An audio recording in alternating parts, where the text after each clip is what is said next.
Bueno, mira, yo no sé, yo he sido un guerrero toda mi vida y yo me he seguido por las leyes de la guerra, tanto en contra de mis enemigos como lo que me toque a mí. Yo en esa guerra, si hubiera podido, yo hubiera decretado la pena de muerte, ¿entiendes? Para determinados delitos de guerra. Yo lo hubiera hecho. Así, y estoy seguro, bueno, contra mí lo decretaron. Así que yo nunca me quejé de que decretaran contra mí pena de muerte y de que intentaran matarme. Yo no me quejé nunca. Yo jamás salía a decir, mira, no debieron hacer eso. No. Yo era un guerrero, estaba en un bando y ellos estaban en el otro. Tenían todo el derecho de tratar de matarme. Y yo tenía el derecho de tratar de matarlo a él. Porque era una guerra. Lo que pasa es que mucha gente no ha entendido todavía que allí hubo una guerra cruel, una guerra en la que volaban con bombas a niños, una guerra en la que se mataba un policía todos los días y era mentira, no era uno, porque era un policía diario a quien se le ocurriera en cualquier parte. Y de golpe mataban a uno en Caracas, mataban a uno en Barcelona, mataban a uno en Apure, y eran 3, 4, 5 diarios. Era una guerra a muerte. Y yo la viví. Y yo la viví y la ejercí. Vamos a ser claros. Yo en las montañas andaba con un arma. Y yo disparé el arma que cargué, la disparé muchas veces. Yo estuve 3 años combatiendo guerrillas. Yo pasé un año en Churuguara como cuartel general. Yo no sé qué es lo que pasa, que la gente todavía piensa que aquello fue una cuestión ideológica, quimérica, de unos muchachos que se fueron con... No. Allí todos los que fueron llevaban un fusil en la mano y todos los que fueron disparaban a matar. Nunca disparaban para avisar que estaban ahí. Disparaban a matar. Y pusieron emboscadas y mataron soldados y mataron policías y fusilaron campesinos por señalarlos como colaboradores del ejército o de la policía. Eso no se debía olvidar, pero se olvidó. Yo trato de que lo recuerden, así de sencillo. Yo nunca he renegado de mi condición de guerrero. Y nunca he dicho que yo no quebré un plato. No, yo quebré todos los platos que pude. Pero lo único que no pueden decir de mí, y no lo han podido llevar a un tribunal, es que yo, interrogando, torturé a alguien. Y que después de tener a un hombre preso, lo torturé, o lo golpeé, o lo maté. ¿Entiendes? Eso no lo han podido decir, ni lo van a poder decir porque no ocurrió. Ahora, en la montaña, a mí me disparaban y yo disparaba. Ellos me disparaban a matar y yo también. Es así de sencillo. Esa es la verdad verdadera. Y quienes hoy están en el poder, muchos de los que hoy están en el poder, fueron partícipes de esa guerra. Y si se quieren ahora lavar las manos y decir que no, que ellos nunca hicieron nada reprobable, bueno, allá ellos. Pero yo los conozco y ellos me conocen. Y viejo como estoy, ellos saben que todavía soy peligroso.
Amigas y amigos, hoy lunes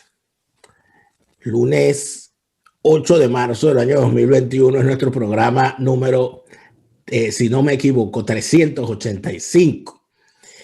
El programa 385 de Fuera de Hora. Es decir, que yo tengo 380, he tenido 385 ocasiones de sacarle a usted la piedra y usted sigue allí. Lo que es importante, porque yo me imagino que usted, si vio el primer programa y está viendo este, usted puede decir, oye, yo sí he aguantado.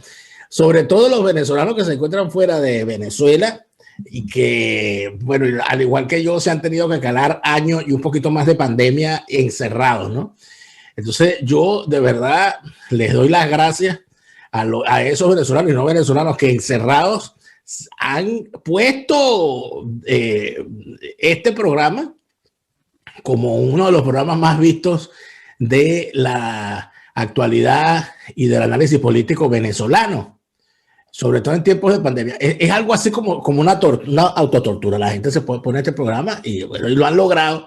Los felicito, gracias. Gracias por su preferencia. Gracias a todos los que se han sumado a mi cuenta en Patreon, patreon.com/delaraf. Con su apoyo me ayudan a seguir creando contenidos para todos. Gracias a los que me siguen haciendo llegar informaciones a través de mi página en Facebook, facebook.com/delaraftv. Los datos que sean, atención, los datos que han hecho llegar, las personas que han hecho llegar informaciones con datos, con fotos, con videos, con pruebas, con documentos, pero por supuesto que sí los vamos a divulgar. Esta semana voy a hacer como dirían en la escuela, cuando yo estaba en la escuela, voy a hacer el papel de pajú esta semana con el poco de cosas que es una cosa impresionante la cantidad de ladrones que hay en el interior del país, en las alcaldías, en las gobernaciones, cómo se han buscado de testaferro a buhoneros, de testaferros, los delincuentes del chavismo. Y por supuesto, el pueblo se da cuenta y les echa paja. Y bueno, y si para eso sirve uno, yo con todo gusto, no tengo problema. Pero hoy hemos querido conversar, no he querido posponer más una conversación que tenía pendiente con el autor de este libro que tenía. Yo me he comprado este libro porque me habían, casi que me habían amenazado con que si yo no leía este libro iba a saber menos de la vida. Y es verdad. Este libro se llama De Pérez Jiménez a Chávez y yo tengo hoy conmigo a su autor, que es el comisario Atahualpa Montes, quien está conectado con nosotros vía Zoom. Comisario, buen día, gracias por estar con nosotros. Buen día, hermano, gracias por esta oportunidad que me das de llegar a esa vastísima audiencia que tiene tu programa. Aparte de que es un verdadero placer, de verdad. Tenía muchas ganas de conversar contigo. El placer es todo nuestro, comisario. Sobre todo porque yo he sido un crítico. Sí, he sido bastante crítico y he hecho el reclamo durante muchísimos años a las generaciones fundadoras de la democracia, fundadoras de las instituciones venezolanas, y a las generaciones posteriores que tuvieron el relevo. Yo les he reclamado con frecuencia que las nuevas generaciones, y yo me incluyo entre las nuevas generaciones porque yo llegué, mi edad electoral empezó en el 98, es decir, yo la primera vez que voté fue cuando ya estaba Chávez en la calle electoralmente y yo estaba ya en la acera de frente, pero quizás a veces uno cometía errores de juicio y errores y dejaba pasar cosas que no sabía cómo argumentar porque quienes las sabían no las habían contado. Y por eso es que cuando desde hace unos años para acá empieza a ponerse, yo no sé si de moda, pero sí como que entró una necesidad de muchos altos personeros de distintas áreas de empezar a contar lo que habían vivido. A mí eso me satisface como venezolano, porque independientemente de que la persona a mí me caiga bien o me caiga mal, independientemente de que yo esté o no esté de acuerdo con esa persona, es importante que echen su cuento y que uno pueda contrastar. Pero entonces, Paulina Gamos contó su cuento, una extraordinaria, su primer tomo de memorias. Creo que el doctor Enrique Tejera París, antes de morir, nos dejó 3 tomos extraordinarios de memoria, donde pues, se condensa buena parte de la fundación de la democracia venezolana. Pedro Monna, antes de morir, y de morir prematuramente, lamentablemente, el amigo Pedro Monna nos dejó un interesantísimo tomo de memorias. Pero resulta ser que cuando se habla de la guerrilla, de la lucha antiguerrillera, de la derrota de la guerrilla, por primera vez en la historia mundial, en Venezuela, por primera vez en la historia no la escribieron los ganadores, sino que la escribieron los perdedores. En Venezuela, quien escribió la historia de lo que ocurrió durante la guerra de guerrillas han sido los escritores comunistas que fracasaron y que fueron derrotados. Los que asesinaban policías por la espalda, los que, si no es por una gran amnistía, no estuvieran en la calle, los que después ocultaron todos sus crímenes, asaltos a bancos y quién sabe qué otras barbaridades en la cuestión ideológica y terminaron llegando al Congreso o muriendo jubilados de alguna institución pública. Y caramba, los policías y los militares y los comandos y los jefes y los ministros de la época no contaban la historia. Hay en este libro de Pérez Jiménez a Chávez, yo estimo que es el primer tomo, porque usted debe tener algo guardado por ahí, pero entiendo que el intento suyo es de alguna manera reivindicar lo que fue esa lucha de los miembros de la DIGEPOL y luego de la DICIP en contra de estos grupos que empezaron la destrucción de Venezuela bien temprano y parece que no han terminado todavía, ¿no, comisario? Así mismo es, Daniel. Mira, me complace que tú digas que por fin alguien está diciendo lo que ocurrió en aquellas épocas, por lo menos una parte. Hubiera sido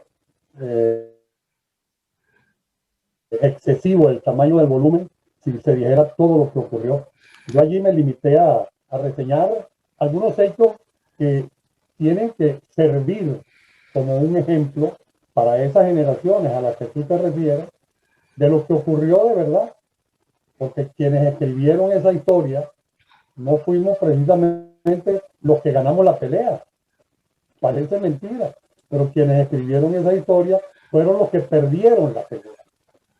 En la literatura comunista, en relación a la época de la guerrilla, exaltando todos esos asaltos, todos esos asesinatos, toda esa barbaridad en la que sumieron al país durante unos cuantos años, fueron ellos. Y eso es increíble. Y teniendo todas las ventajas en la mano para poder haber escrito la realidad de aquella época, no se hizo. El Estado venezolano, que debió haber agupado algún tipo de literatura de este tipo, no lo hizo.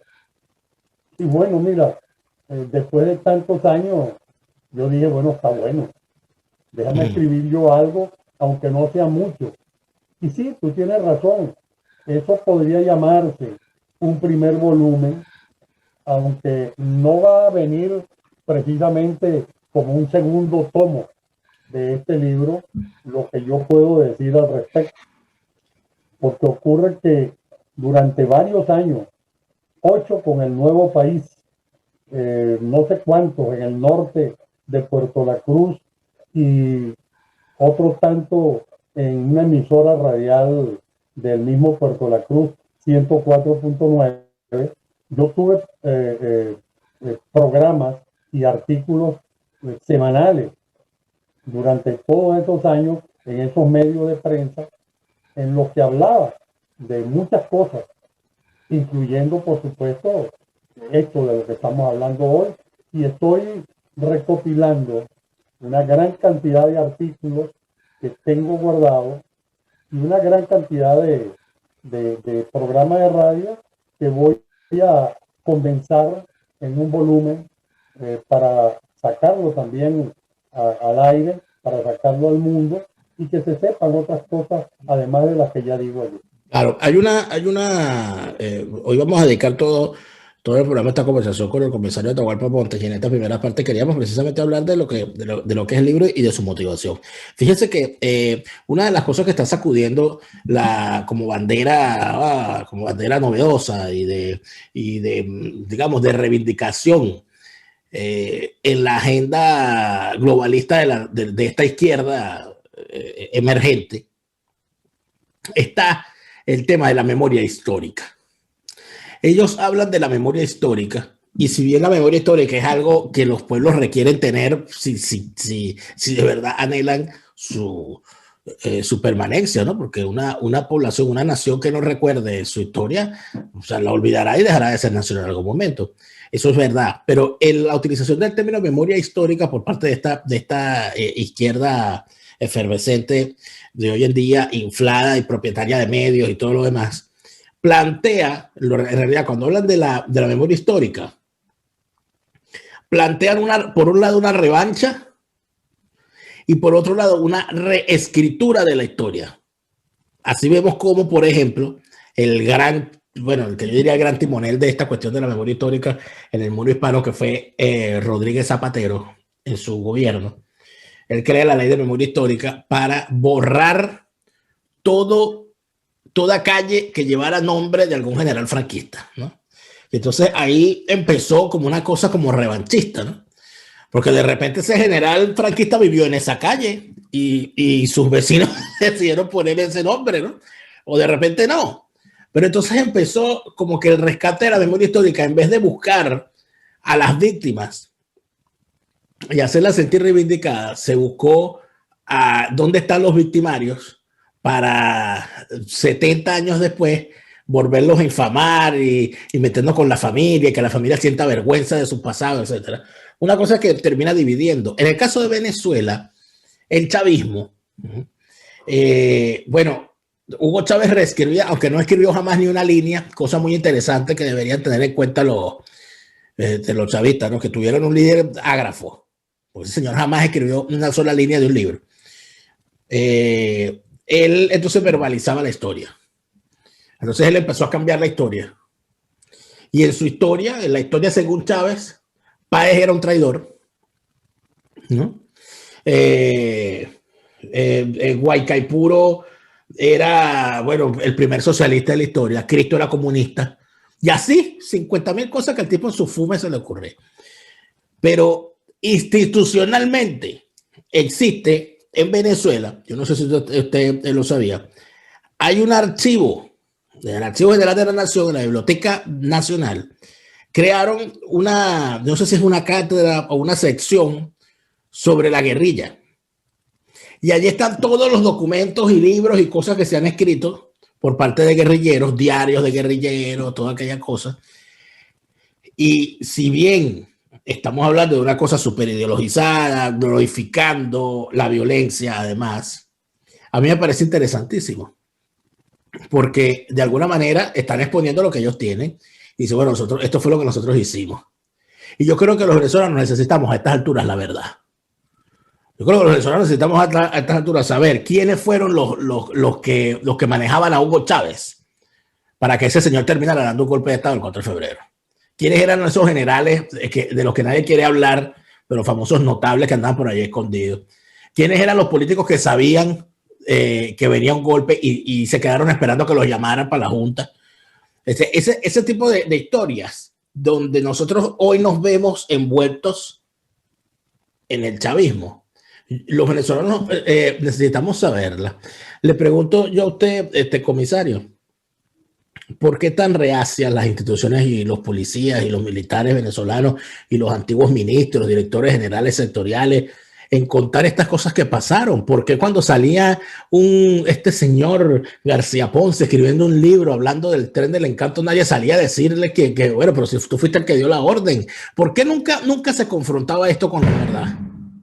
Repíteme la última parte. ¿Por qué nunca se confrontaban a estos ciudadanos que salían por allí mintiendo, escribiendo estos libros, glorificando la cosa? ¿Por qué nunca se les confrontaba con la verdad desde el otro bando, desde el bando de la democracia? ¿Por qué nunca hubo nadie que los refutara en público?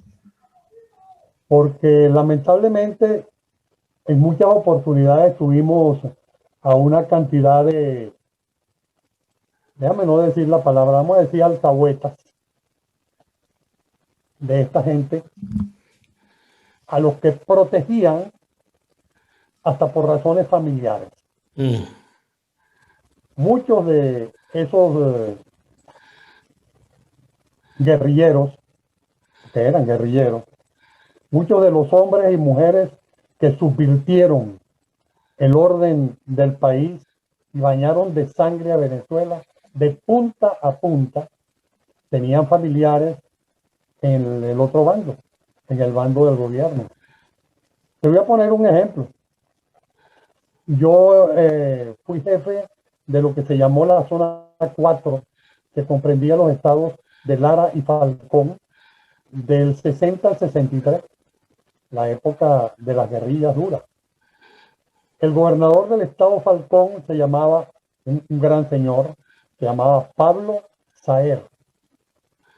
Y su hijo, el Chema Saer, famoso guerrillero, que murió, por cierto, muy lejos de su tierra, porque murió en el Bachiller, no en la tierra de Falcón. Su hijo, el Chema Saer, era uno de los guerrilleros famosos de la época. Y en una oportunidad, esto como cuestión anecdótica, en una oportunidad en que yo iba con un grupo grande de funcionarios policiales a internarme en las montañas de Falcón, el gobernador, que me estaba entregando un grupo de policías del estado Falcón para que yo los dirigiera en esta incursión, me pidió y le pidió también a los militares que iban a incursionar que por favor no mataran a su hijo, si era posible. Que por favor lo hicieran preso. Eso ocurrió. El Chema Saer cayó preso.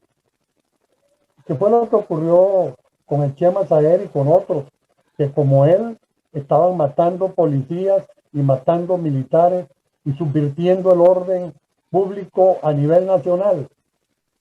Fueron exiliados a Inglaterra. Salieron exiliados con un exilio dorado a culminar estudios en Inglaterra. ¿Y qué ocurrió casi inmediatamente? Que volvieron a entrar a Venezuela, como Pedro por su casa, y bueno, yo diría que afortunadamente el Chema Saer ingresó, llegó a las montañas del Bachiller y lo mataron.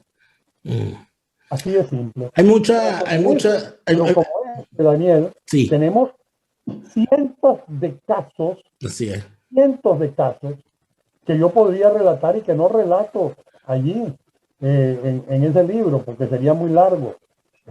El jefe de la guerrilla de los Humocaros, Lino Díaz, se me entregó a mí a través de un hermano suyo que era policía en aquella época, era uno de los policías del sistema militar, formaba parte de la Dirección de Inteligencia Militar, del CIFA. Y se me entregó. Yo fui a buscarlo y lo envié a Caracas. ¿Qué pasó con Lino Díaz, que había estado comandando las guerrillas de los Humocaros? Fue enviado allí a donde tú estás, a Alemania, a terminar estudios. Y así, cada vez que se capturaba uno de estos altos guerrilleros, tenía un familiar dentro del gobierno o amigo de alguien del gobierno que lograba que lo mandaran a algún país en donde iba a disfrutar de vacaciones pagadas, óyeme, pagadas por el gobierno, hasta que decidía no seguir vacacionando y regresaba a Venezuela a continuar matando policías y matando militares. Esa es la historia. Esa es la historia, y aquí en este libro de Pérez Jiménez a Chávez, el comisario Atahualpa Montes, da cuenta de algunas de esas historias. Porque así como él lo ha dicho, sería bastante difícil detenerse uno por uno. Sin embargo, debo llamar la atención sobre lo que son casos muy puntuales y muy particulares, donde el comisario tuvo participación. Está el caso, por ejemplo, de una heroína de la revolución llamada Livia Cuberner. Aquí en este libro, el comisario Atahualpa Montes se encarga de narrar la verdad que han intentado ocultar de la ciudadana y lo terrible que fue el caso, porque fue una chapuza que si hubiese sido un sketch de la Radio Rochela, no hubiese, porque fue una cosa tan tragicómica, tan loca, que uno dice, bueno, pero en manos de esos bichos estaban en las luchas de la izquierda de ese entonces. Hace un repaso por lo que fue el porteñazo y el carupanazo, y por el caso del Tren del Encanto, narra el conocimiento que tuvo de Luis Posada Carriles, de Orlando García, y habla de casos bien particulares que se vivieron durante esta época. Yo bromeaba en estos días con alguien porque me decía, le decía yo, oye, acabo de leer parte de las memorias de un policía, y el señor por ninguna parte le da un cocotazo a nadie. Debe ser el mejor policía del mundo el que ha narrado estas memorias. Pero después esta persona había leído el libro y me dijo, mentira, porque el señor cuenta allí cómo detuvo a un hombre y lo tuvo que golpear para detenerlo, y después mismo se dio cuenta de la forma de que quizás se había excedido, y él mismo lo llevó al hospital. Y es una narración que usted tiene aquí en este libro. Pero una de las grandes acusaciones que hay, comisario, y que de alguna manera no ha sido desmentida, porque no la han desmentido de la misma forma como han venido esas acusaciones, es que ustedes en la DIGEPOL libraron una guerra sucia contra la guerrilla, de que hubo excesos cometidos desde el gobierno, de que a pequeños grupos guerrilleros se le lanzaban grandes batallones y grandes bombardeos y fuerza desmedida que quizás no hubiese sido necesaria. Y sobre todo se habla de los casos de las muertes en cautiverio, donde resaltan algunos nombres, y además de eso han convertido en bandera, que se sepa por lo menos, a dos casos. El caso de Jorge Rodríguez, padre, cuya muerte resulta ser que estamos pagando todos los venezolanos, según dicen sus hijos, porque lo que ellos están haciendo es una venganza, ¿no? Y entonces todos somos culpables, ¿no? Y el caso de Alberto Lovera, cuyo cadáver apareció, con terribles signos de tortura en una playa de lechería. ¿Qué tan excesivos fueron los excesos, comisario? Mira, yo en mi libro digo que cuento las cosas asumiendo, como asumí siempre, mi responsabilidad en lo bueno, en lo menos bueno, e inclusive en lo malo. Yo no le saco el cuerpo a mi responsabilidad como jefe policial, nunca se la saqué. Sí, hubo exceso. Yo quisiera que tú me dijeras, ¿en qué policía del mundo, incluyendo la Suiza, no se cometen excesos? ¿En qué democracia del mundo no se cometen excesos? Por supuesto que no voy a decir los excesos que se cometen en los regímenes comunistas, porque entonces sí tendríamos que escribir muchos libros, ¿entiendes? Muchos libros. Sí, se cometieron excesos. Pero esa venganza de los Rodríguez por la muerte de su padre, ¿tú no crees que es excesiva si tomamos en cuenta que los que mataron a su padre pagaron más de 20 años de cárcel? Eso es lo que hace un sistema democrático con aquellos que abusan de su poder y que causan daño en la ciudadanía, sin importar que parte de esa ciudadanía sea su enemiga. Los que mataron a Jorge Rodríguez pagaron más de 20 años de cárcel. Bueno, ¿y qué querían ellos? En Venezuela no existe la pena de muerte. Si existiera la pena de muerte, bueno, no existía. Vamos a dejarlo claro. Hoy en día sí existe, aunque no está legalmente establecida. La pena de muerte en Venezuela se aplica todos los días del mundo. ¿Okay? Pero en esa época no existía la pena de muerte, porque si hubiera existido la pena de muerte, a los que mataron a Jorge Rodríguez, con toda seguridad se lo hubieran aplicado. ¿Ok? Entonces no entiendo cuál es la... Usted está, o sea, usted estuvo al tanto, a pesar de que entiendo que para ese momento usted ya no estaba en la ya yo DC. no estaba ahí. Usted ya no estaba en la DC, pero sí se sabía que había habido, o sea, que se cometió un crimen con Jorge Rodríguez. O sea, eso fue un asesinato vil. Por supuesto que sí. Fue un crimen que no tenía la menor explicación.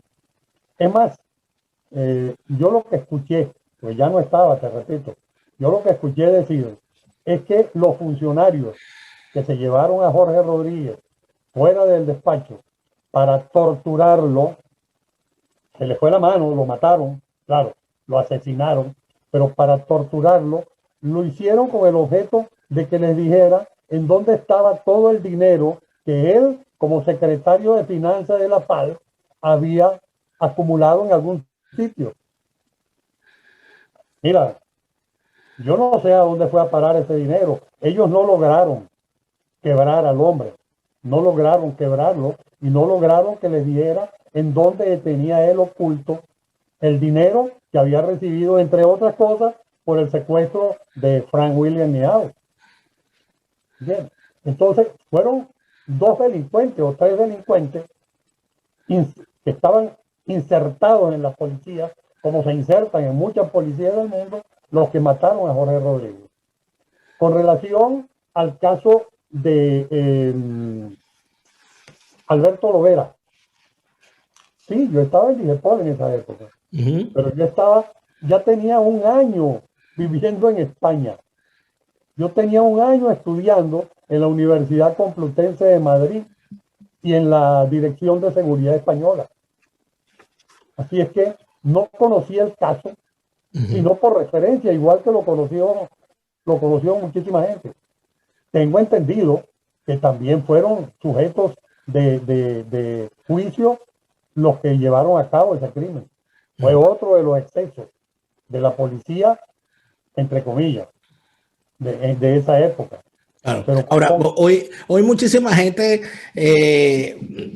dice, y bueno, sobre todo quienes han sufrido los desmanes del chavismo, porque quienes hemos estado, quienes hemos trabajado, quienes hemos hablado con los presos políticos del chavismo, sabemos muy bien que en el chavismo la tortura es ley, que en el chavismo no sacan a un preso de las instalaciones de la policía para irlo a torturar a un terreno baldío. Dentro de las instalaciones de la policía se tortura. Aquí han lanzado gente desde el piso 10 del edificio del SEBIN.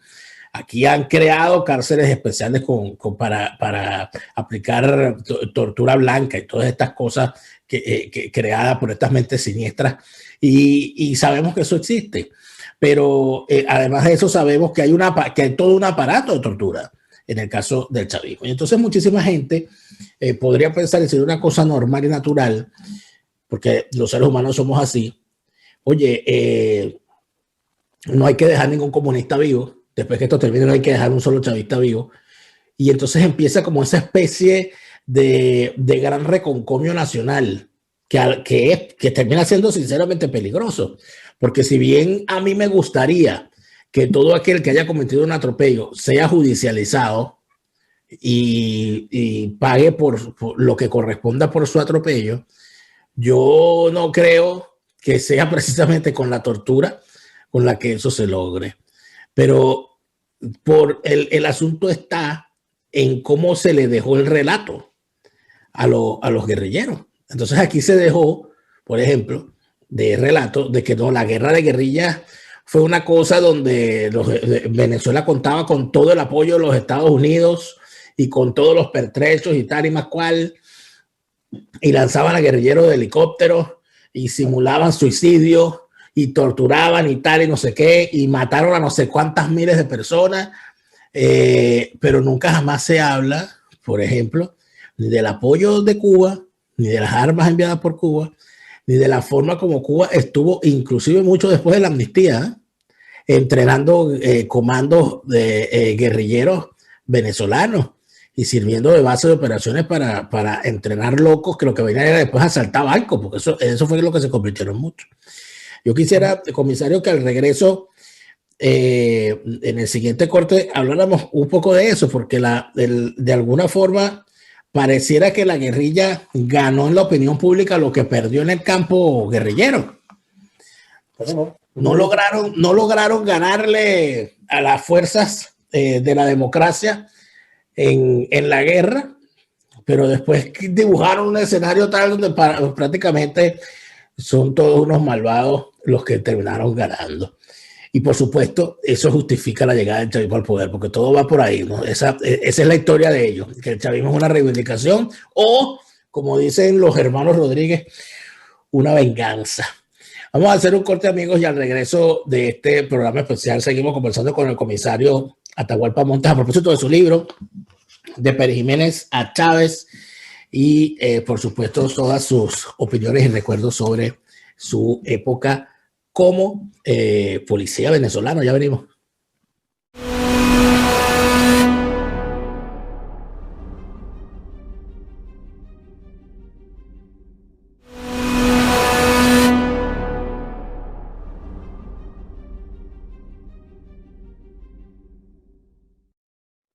Ya continuamos, segundo segmento de Fuera de Orden, Plomería Informativa, programa 385. Y les agradecemos por seguir acá. Nosotros seguimos con el comisario Atahualpa Montes, quien ha escrito este libro, de Pérez Jiménez a Chávez. Y creo que tiene contenido bien interesante para los que les interesa la historia de las policías venezolanas en la época democrática. Lo pueden conseguir, lo pueden comprar por Amazon. Y estoy seguro que disfrutarán su lectura tanto como la disfruté yo. Hay, por supuesto, unos datos interesantes allí sobre algunas personas.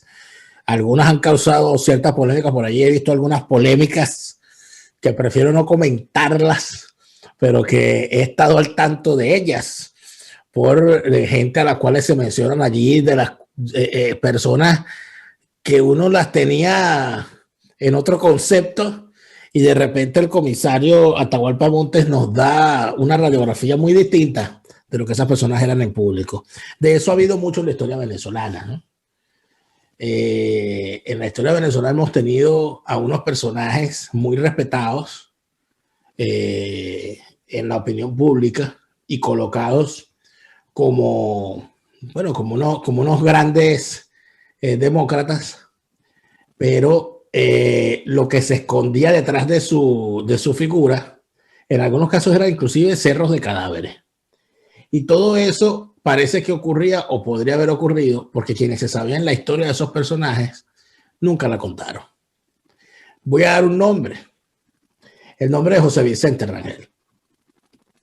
José Vicente Rangel llega en el chavismo como una de las figuras civiles impolutas, como el hombre que iba a evitar que era garantía junto a Miquilena, otro pajarito, de que el chavismo se fuese por la deriva comunista, porque José Vicente no va a permitir eso, porque José Vicente ha sido un hombre anticorrupción toda la vida, porque José Vicente, ya entonces estaba esa cosa que José Vicente era prácticamente José Gregorio Hernández.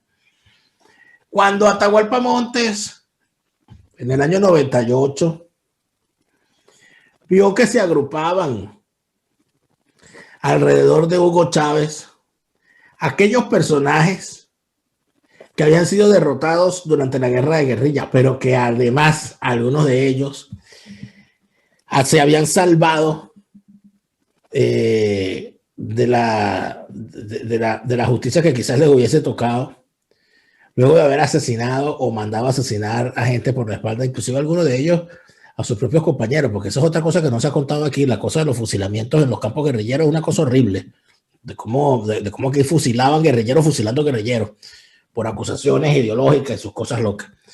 Cuando usted vio que se agrupaban alrededor de Hugo Chávez gente a la cual usted había conocido policialmente en sus años de carrera, y que usted tenía una ficha policial de gente como Carlos Fermín, de gente como Luis Miquilena, de gente como, qué sé yo, como Pedro Duno, como Lino Martínez y como tantos otros. ¿Qué pensó usted de 40 años después de haber trabajado como policía?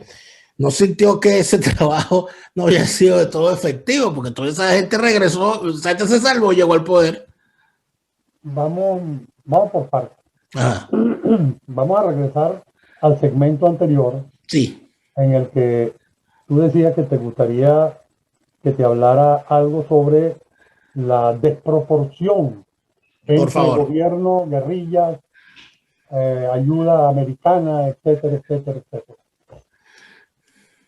Mira, yo imagino que hubiera sido total y absolutamente estúpido por parte del gobierno preguntarle a los guerrilleros cuántos son ustedes para mandarle un número igual a que los combata. Es obvio. En la guerra, normalmente, en la guerra se trata siempre de superar al enemigo en todos los aspectos. En todos los aspectos. Aspecto humano, aspecto armamento, en todo, inteligencia, en todo, en todo. Se trata de infiltrarlo, como lo hicimos. Gran parte del éxito que se tuvo sobre la guerrilla se tuvo por la infiltración. Nosotros le metimos gente, y no solamente le metimos gente nuestra, sino que gente de ellos se pasó con armas y bagajes para el lado nuestro y formaban parte de los contingentes que iban a combatirlo. Muchísima gente. No voy a mencionarlo en este momento, como no lo menciono en el libro. Bien, eso forma parte de lo que ellos saben y nosotros sabemos. ¿Okay? Pero no por eso debe saberlo todo el mundo. Entonces, yo pienso que el Estado venezolano hizo lo que tenía. Se alzaron unos bandidos y están metidos en las montañas y andan por las calles de Venezuela matando gente y poniendo bombas. Pues bueno, hay que acabarlo. Hay que tratar de eliminarlos, de exterminarlos. Y eso fue lo que hizo el ejército y fue lo que hizo la policía. Salió a combatirlo con las armas en la mano, porque ellos lo que tenían en la mano eran armas con las que estaban matando gente. Sí, yo estuve en esa montaña, sí, yo disparé, me dispararon, sí, yo estoy vivo. Hay otros que no están vivos. Sí. Los maté yo, no los sé.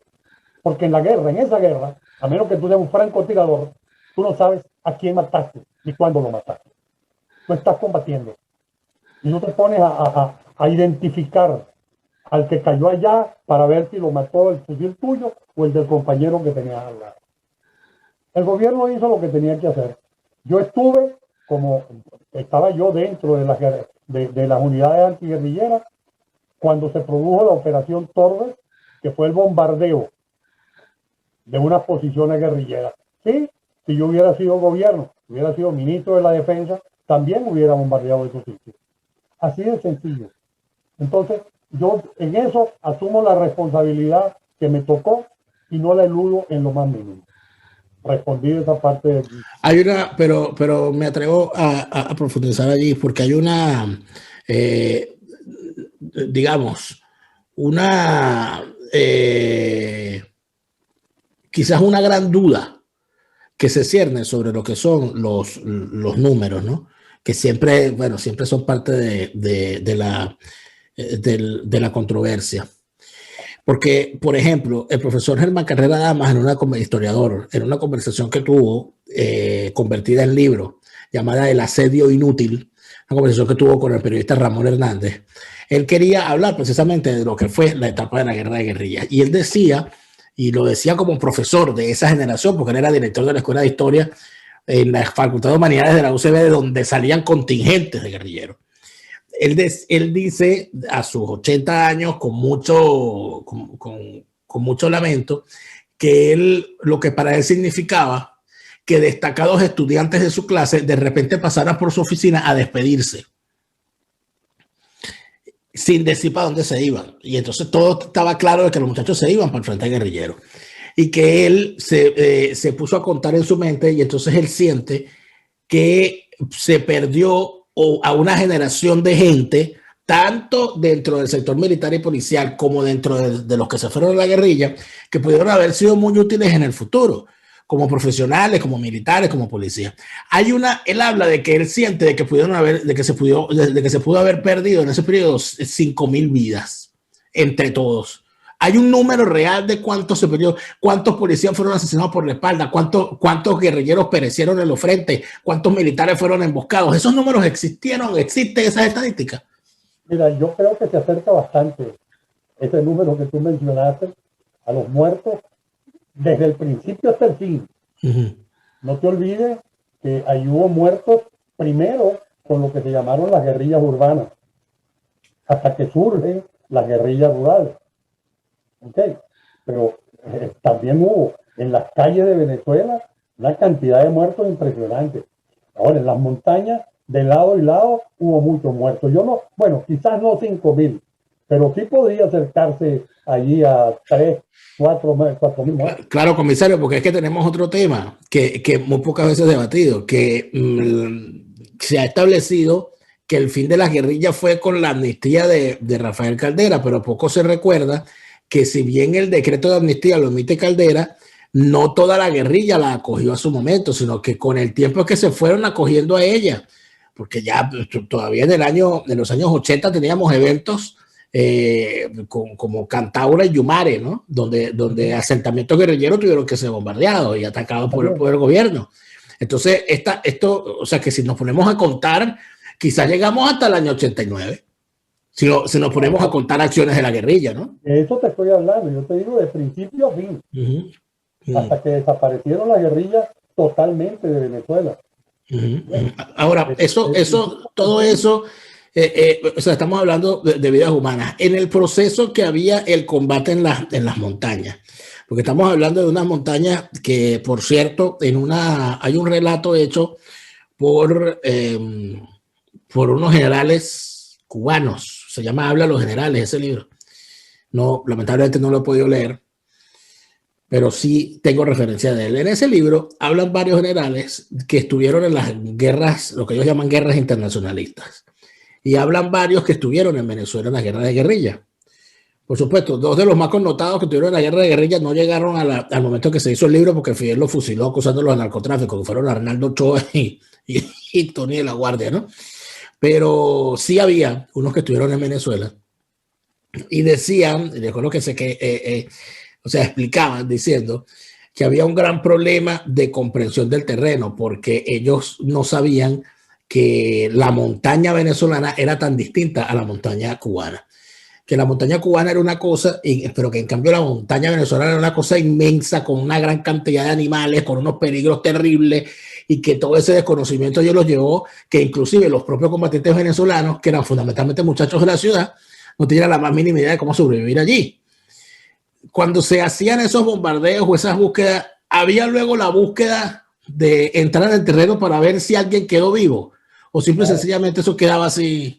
No, por supuesto. Acuérdate, yo te estoy diciendo, para el momento de la operación Torres, por ejemplo, yo estaba arriba en la montaña, yo veía las bombas, las sentíamos caer de tal manera, tan cerca de nosotros, que sentíamos como la tierra se estremecía.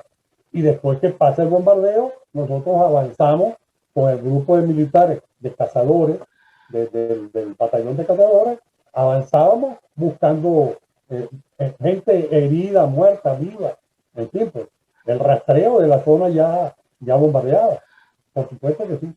Estamos hablando entonces de que... También se hablaba de los célebres lanzamientos de presos de helicópteros.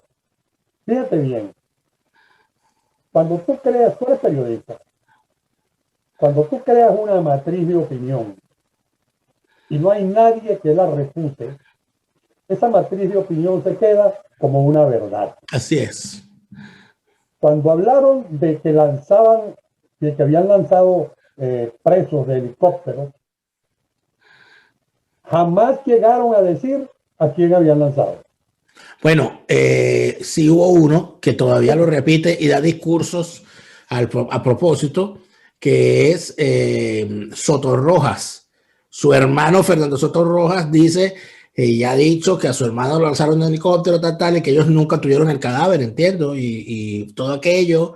Y inclusive él ha hecho su vida política, creo que a la sombra de ese hermano supuestamente lanzado en helicóptero, ¿no? Aparentemente, te repito, hablan de uno, pero no dicen, lo lanzaron de un helicóptero, lo lanzó fulano en tal época, no, nada de eso. Con toda la oportunidad que han tenido de investigar ahora, en 21 años que llevan en el poder, todavía no han podido acusar a nadie de eso. O son muy malos investigando, o eso fue mentira. No, las acusaciones que hay, inclusive hay un informe hecho, por cierto, por la fiscal, esta señora que anda huyendo. Hay un informe, yo me di a la tarea de leerlo, y en el informe, que yo sinceramente esperaba trabajo policial o trabajo de investigación para establecer cosas, no hay absolutamente nada que lleve a aseverar que las personas a las cuales ellos juzgan como responsables hayan sido en efecto responsables, porque no hay experticias. Es decir, si tú me dices que el ministro fulano fue el encargado de dar la orden de lanzar a guerrilleros desde los helicópteros, tienes que mostrarme dónde están los cadáveres de los guerrilleros que lanzaste desde los helicópteros, y el testimonio de los pilotos y los interrogatorios a quienes estaban allí. Sino que se queda todo eso en el aire, nunca se concreta, pero ganan en el relato porque nadie lo refutó. Bueno, pero fíjate, para no puntualizar en X caso, sino para hablarte de cómo crearon la matriz de opinión. A mí me acusaron de haber lanzado gente de helicóptero. Déjame decirte una cosa. La única vez que yo me monté en un helicóptero fue en el helicóptero de un amigo mío privado. Me prestó el helicóptero, él se fue para Europa y me prestó su helicóptero a mí por un mes. Un helicóptero civil con un capitán civil. Y yo tuve ese helicóptero y me trasladaba en mi helicóptero de Caracas a Puerto La Cruz. Bueno, me di un banquete de helicóptero privado, ¿me entiendes? Pero fue la única vez que yo me monté en un helicóptero. Y sin embargo, a mí me señalaron de haber lanzado gente, pero claro, no decían lanzó a fulano de tal, sino lanzó presos, lanzó prisioneros, pero nunca. Es más, también lo digo, creo que lo digo en mi libro, a 21 años de estar ellos en el poder, con las ganas que me han tenido siempre, vamos a quedar claros, yo siempre fui un objetivo para ellos y para el gobierno de Cuba. A mí me puso el gobierno de Cuba, me elaboró un juicio, llevó a cabo un juicio mío en ausencia y me sentenciaron a muerte.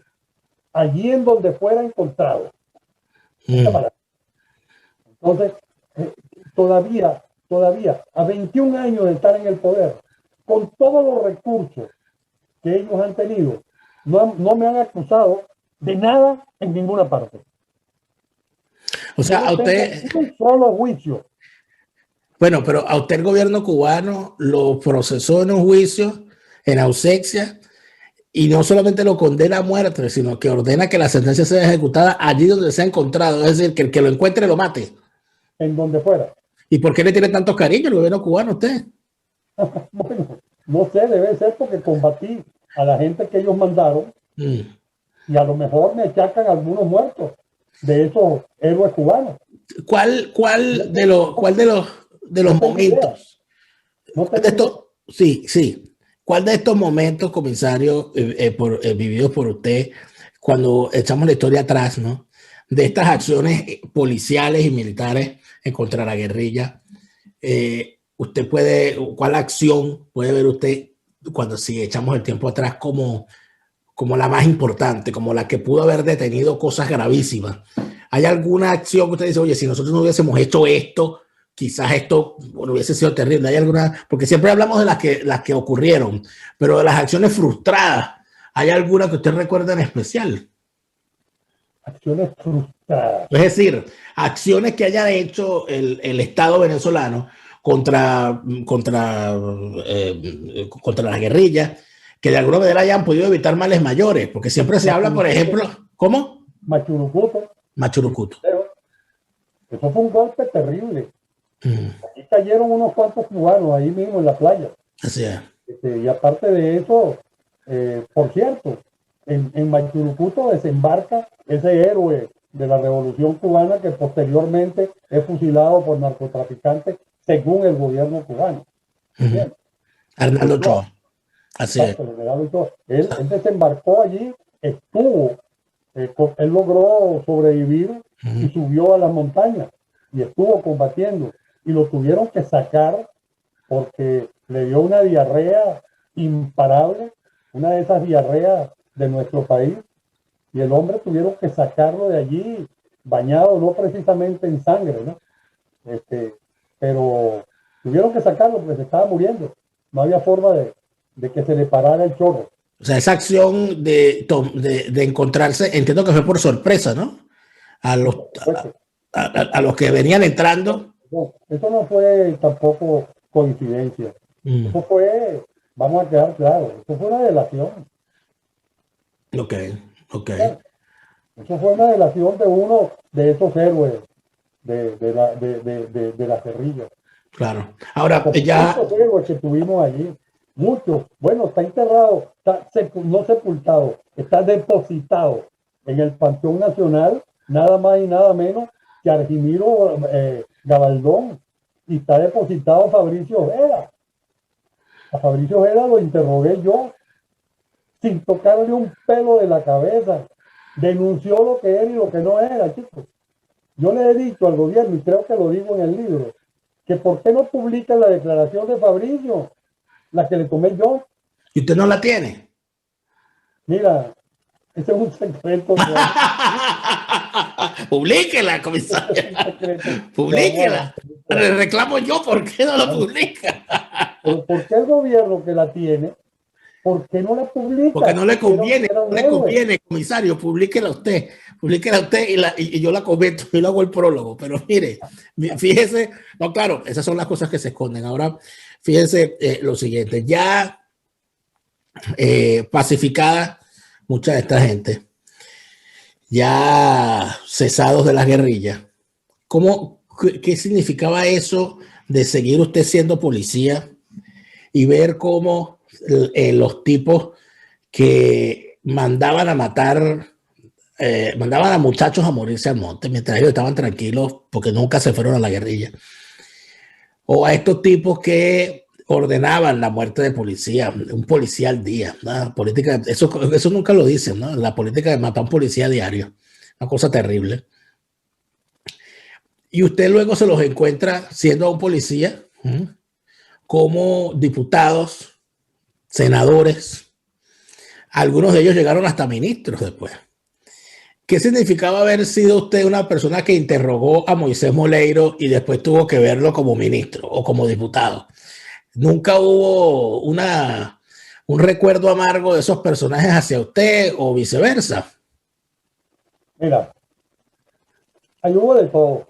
En esos reencuentros o en esos encuentros. Ahí hubo de todo. A mí me decían que yo estaba medio loco porque en medio de esa pacificación yo iba mucho, no iba mucho, me dediqué a ir expresamente a un lugar que se llamaba el Vecchio Molino en Sabana Grande. El Vecchio Molino era un lugar de encuentro de todos ellos. Y yo iba allí en esa época con una novia que tenía y me sentaba siempre recostado en una ventana que había al lado de la puerta. Tú entrabas y a mano izquierda quedaba una ventana y ahí había una mesa. Yo me sentaba allí. Yo cerraba la ventana y me sentaba allí. Y los veía a todos ellos. Y en un par de oportunidades se me acercaron gente, digo yo, Caupolicano Valle, de estos los ilustres miembros de la República del Este. Los ilustres miembros de la República del Este.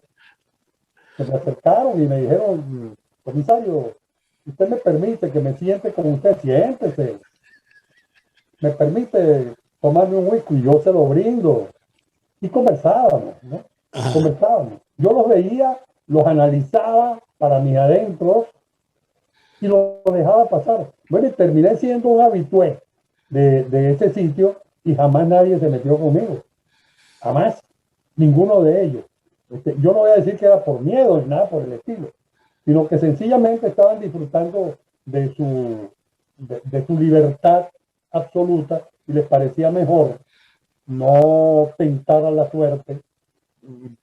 Podían volver a la cárcel, podían tener que meterse de nuevo. Ahora, comisario, cuando siempre se habla de la pacificación y del proceso de pacificación, ese proceso de pacificación, si bien ya estaban dando cuando llega Rafael Caldera al poder, es la verdad, ya habían habido ciertos acercamientos durante el final del gobierno de León y todas aquellas cosas, pero es Caldera quien finalmente ejecuta ese decreto de gran amnistía, ¿no? Eso fue aceptado por los policías así normalmente, no se vio como algo, bueno, pero si ya lo tenemos derrotado, ¿por qué hay que pacificarlo? Vamos a terminar de derrotarlo, o no se vio de esa manera. Se dijo, bueno, está bien, vamos a terminar esta guerra. Sí y no. Hubo mucha gente que decía, es mejor terminar la guerra, terminar esta guerra y seguir viviendo la democracia. Y otros, como yo, que dijimos, esto no va a terminar aquí. Esto no va a terminar aquí. Mira, en mi tierra hay un refrán muy sabio, como casi todos los refranes populares, que dice que cochino que come guate, ni que le quemen la tronca.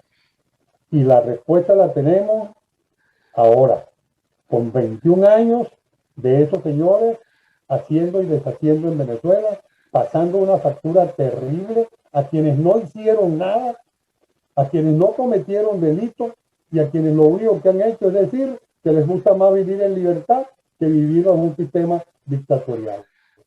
Es así de simple.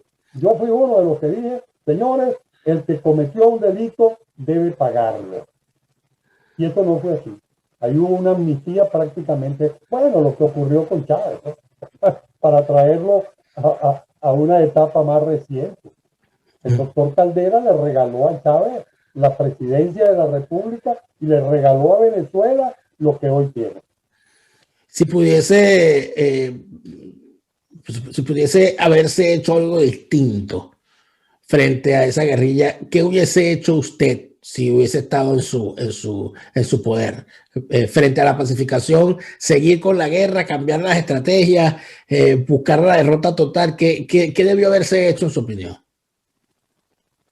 Tú me dices, antes de que se produjera la pacificación o después de producirse. Ambas inclusive, ¿no? En ambos momentos. Antes hubiera hecho lo que se hizo. Combatirlo a muerte. Combatirlos sin darles cuartel y sin pedirles cuartel. ¿Ok? Esto es lo que hubiera hecho, fue lo que hice. Lo que a mí me tocó, la parte que a mí me tocó la hice así. Yo combatí sin dar ni pedir cuartel. Nunca. Nunca. Pacificación, yo no hubiera procedido a una pacificación como esa que se produjo. En todo caso, eso habría que haberlo manejado con pinza. Y no se hizo así, se hizo total. Se soltó allí al guerrillero que acababa de subir a la montaña y bajó, como al guerrillero que tenía 5 años metido en la guerrilla y había matado a no sé cuántos. Esto no podía ser así, sin embargo se hizo. Y como te dije al principio, ¿qué más hubiera hecho? Bueno, mira, yo no sé, yo he sido un guerrero toda mi vida y yo me he seguido por las leyes de la guerra, tanto en contra de mis enemigos como lo que me toque a mí. Yo en esa guerra, si hubiera podido, yo hubiera decretado la pena de muerte. ¿Entiendes? Para determinados delitos de guerra. Yo lo hubiera hecho. Así, y estoy seguro, bueno, contra mí lo decretaron. Así que yo nunca me quejé de que decretaran contra mí pena de muerte y de que intentaran matarme. Yo no me quejé nunca. Yo jamás salía a decir, mira, no debieron hacer eso. No. Yo era un guerrero, estaba en un bando y ellos estaban en el otro. Tenían todo el derecho de tratar de matarme. Y yo tenía el derecho de tratar de matarlo a él. Porque era una guerra. Lo que pasa es que mucha gente no ha entendido todavía que allí hubo una guerra cruel. Una guerra en la que volaban con bombas a niños. Una guerra en la que se mataba a un policía todos los días, y era mentira, no era uno, porque era un policía diario a quien se le ocurriera en cualquier parte. Y de golpe mataban a uno en Caracas, mataban a uno en Barcelona, mataban a uno en Apure, y eran 3, 4, 5 diarios. Era una guerra a muerte. Y yo la viví. Y la ejercí. Vamos a ser claros. Yo en las montañas andaba con un arma. Y yo disparé el arma que cargué, la disparé muchas veces. Yo estuve 3 años combatiendo guerrillas. Yo pasé 1 año en Churuguara como cuartel general, en la Sierra de Falcón. Eso lo saben los falconianos, porque me vieron allí, no es que lo contaron, no es que se lo contaron, me vieron. Entonces, yo no sé qué es lo que pasa, que la gente todavía piensa que aquello fue una cuestión ideológica, quimérica, de unos muchachos que se fueron con... No. Allí todos los que fueron llevaban un fusil en la mano y todos los que fueron disparaban a matar. Nunca disparaban para avisar que estaban ahí. Disparaban a matar y pusieron emboscadas y mataron soldados y mataron policías y fusilaron campesinos.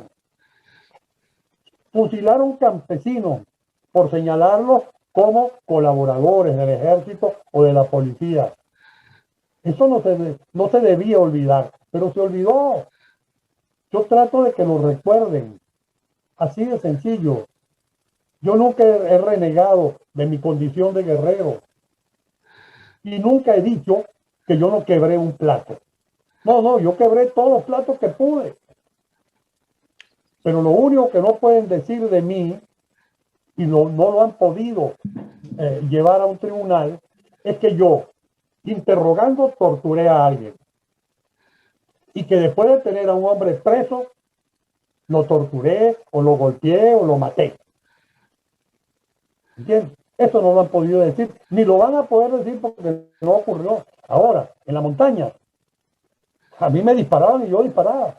Ellos me disparaban a matar y yo también. Es así de sencillo. Esa es la verdad verdadera. Y quienes hoy están en el poder, muchos de los que hoy están en el poder, fueron partícipes de esa guerra. Y si se quieren ahora lavar las manos y decir que no, que ellos nunca hicieron nada reprobable, bueno, allá ellos. Pero yo los conozco y ellos me conocen. Y viejo como estoy, ellos saben que todavía soy peligroso. Bueno, y para quien no crea lo peligroso del comisario Atahualpa Montes, cómprese el libro. Yo le estoy, es una recomendación una recomendación oficial de este programa. Cómprese este libro de Atahualpa Montes, de Pérez Jiménez a Chávez, porque las palabras que acabamos de escuchar del comisario, las sentidas palabras del comisario Atahualpa Montes, son las palabras que probablemente tuvieron durante muchísimos años guardadas. Porque durante muchísimos años no ha habido quien defienda a los que se pusieron el uniforme en nombre de la democracia para defenderla en la calle. Durante años aquí se ha permitido que los guerrilleros hablen de todas las épicas y de todas las batallas y de todas las heroicidades supuestas verdaderas, pero todas infames por los objetivos que cumplían. Y no ha habido y no hemos visto una defensa de los uniformados que se enfrentaron a ese demonio que de paso era insuflado desde fuera de nuestro país por Fidel Castro, que es uno de los enemigos más grandes de la democracia venezolana. Y aquí entonces vemos cómo hay venezolanos que son capaces de, desde las instituciones y desde las academias, criticar a los dirigentes que le ganaron la guerra a Fidel Castro en territorio venezolano, pero son incapaces de levantar su voz para defender a los policías que perdieron su vida en esa guerra. Entonces aquí parece que nada más los únicos que pusieron muertos en todo esto fueron los guerrilleros y no hubo un solo policía que cayó, que no hubo policía que perdieron inclusive su vida familiar por estar metido 1 o 2 años en una posición y la familia por un lado y ellos metidos del otro lado. Lo próximo que yo escriba, o dentro de lo próximo que yo escriba, te prometo que voy a publicar la lista, no sé si completa, pero lo más aproximado posible, de todos los muertos de la policía venezolana a manos de la guerrilla y a manos de los terroristas comunistas en Venezuela en esa época. Esa historia hay que contarla. Yo agradezco muchísimo haberme permitido esta conversación y espero no solamente que muchos venezolanos lean este libro, sino que espero que muchísimos otros oficiales de las Fuerzas Armadas, de la DIGEPOL, de la vieja decir, salgan a echar el cuento. Salgan a echar el cuento porque las nuevas generaciones lo quieren escuchar. Las nuevas generaciones quieren saber qué fue de la vieja PTJ, por cierto. Porque en la Venezuela de hoy, abatida por el crimen, donde resulta ser que tenemos un ministro de la Defensa escribiendo libros sobre una supuesta tercera guerra mundial mientras tiene a unos pranes apoderados de los barrios de Caracas. Una cosa impresionante este señor Padrino López, con ese uniforme, con ese disfraz que carga, porque eso no es un uniforme, hablando de una supuesta tercera guerra mundial mientras los reyes y los dueños de la capital de Caracas tienen más poder de lo que tuvieron nunca. Un comandante guerrillero de los 60 tuvo el control de los cerros de Petare. Se iban para el interior del país, que si para el Bachiller, para la Serranía de Coro, pero Tomás José Félix Rivas, tomar el cementerio, la Cota 905. Bueno, esos son los hijos de Padrino López. Mientras ellos van escribiendo libros, los PTJ, los antiguos PTJ, tienen que contarle al país cómo se llegó a eso, con los errores que se cometieron para que se llegara la delincuencia a este nivel. Y los antiguos discípulos después tienen que contarle al país lo que se combatió para evitar que Hugo Chávez llegara al poder, porque al fin y al cabo lo que querían los guerrilleros en los años 60 era lo que vivimos con el chavismo, bueno, imponerlo por los fusiles en los años 60, comisario. Estoy convenciendo a mi amigo, yo diría que casi discípulo, porque cuando él entró a DIGEPOL, porque entró a DIGEPOL, venía de un muchacho, venía de PTJ, ¿entiendes? A Henry López Cisco, estoy convenciéndolo de que escriba algo de lo mucho que él sabe, porque esa es la generación que me siguió a mí en el combate contra la guerrilla, ¿entiendes? Él es de los que combate a esos últimos pocos guerrilleros. Exacto. Y ahí está, mira, con plomo en el cuerpo, herido, muy herido por la caída de un helicóptero. Con tu fija, un guerrero, sí. Un verdadero guerrero. Así es. Ahí está, en Costa Rica, yo no diría que vegetando, porque ese es un hombre que nunca, es como yo, que nunca va a vegetar, siempre va a hacer algo, ¿entiendes? No puede estar inactivo. Pero ahí está, con ese cúmulo de información que tiene dentro de él, sin sacarla. Estoy diciéndole, Henry, escribe algo. Escribe, me dijo que sí, que lo va a pensar. Que lo cuente. Y con él, con Henry López Cisco, tantos otros, quizás no tan conocidos, pero que estuvieron en esas guerras y que tienen muchísimas cosas que contar. Yo siempre me consigo de vez en cuando, aparecen unos por allí que no les gusta que uno dé su nombre, algunos están en Venezuela aún, entonces aparecen y le dicen, mire, cuando hables con el comisario, cuéntale que yo fui que estuve con él en tal sitio, tal, se había acordado de mí. Siempre me ocurre, porque están por allí, porque muchos de ellos inclusive se fueron de la DICIM jubilados o de la Policía Metropolitana, que también hay mucha gente que tiene muchas cosas que contar allí, y se fueron luego a cuerpos policiales municipales en el interior del país y siguieron siendo siempre policías. Y por supuesto policías de los buenos en una Venezuela en la que el uniforme policial era respetado, que es mucho decir, ¿no? Eso es algo que yo siempre cuento, que la gente de hoy en día no lo sabe, que cuando uno estaba en la calle en grupos de personas conversando y venía y pasaba un policía, uno se quedaba callado en respeto al policía hasta que el policía pasara. Eso es una costumbre y aparte de eso, otra cosa que la gente no lo debe creer, el policía daba los buenos días. Y cuando veían una patrulla de PTJ o una patrulla de DICIP o de DIGEPOL antes que la DICIP, sabían que estaban protegidos. Sabían que había llegado de verdad la ley a protegerlos. Hoy en día las policías son antros de delincuentes. Bien, yo no voy a decirte que en aquella época no había delincuentes. Ah, no, por supuesto. Siempre los hay, siempre. Pero en la medida en que podíamos, los execrábamos, los metíamos a la cárcel. Hoy en día no. Tú me hablas de gente de aquella época que todavía está por allí. Mira, yo tengo comunicación permanente, por lo menos, con 100 o 150 de esos funcionarios, permanentes. Están en Venezuela muchos de ellos, otros están en el exilio, en distintos lugares del mundo. Aquí está uno de esos luchadores del poder, de esos héroes casi anónimos, Clemente Rojas La Rosa, un comisario que merece que se le recuerde con respeto y con admiración por las actuaciones que tuvo dentro de la policía. Como hay muchos, te repito, muchos. Así es, no, muchísimo. Muy largo. Así es. Pero sí te prometo que en lo próximo que escriba, si tengo el tiempo para hacerlo, voy a publicar la lista de los muertos de la policía a manos de estos señores, para que vean que la cosa no fue tampoco así como dicen. No, venían y los mataban, los fusilaban. Ellos fusilaron gente nuestra en las montañas. Ellos fusilaron policías en las montañas y fusilaron policías a diario en las calles de Venezuela. Muy importante esa publicación, la memoria histórica sí es necesaria, pero para contar la verdad, no para tergiversarla en el sentido de que quieren estos vagabundos. Comisario Atahualpa Montes, muchas gracias por esta conversación.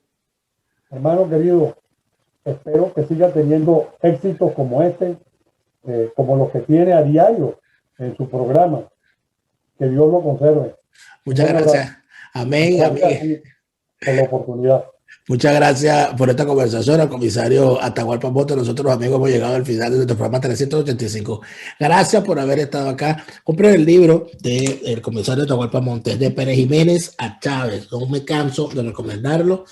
Léanlo con tranquilidad porque es fácil de leer y de llegar a conclusiones muy importantes. Ustedes podrán... 70 y pico de páginas. Son pocas páginas y escritas de una forma sencilla. De Pérez Jiménez a Chávez, obviamente Chávez no puede leerlo porque Chávez se murió, como ustedes lo saben, pero igual compren el libro. Gracias a todos y nos vemos en el próximo Fuera de Orden. Hasta entonces.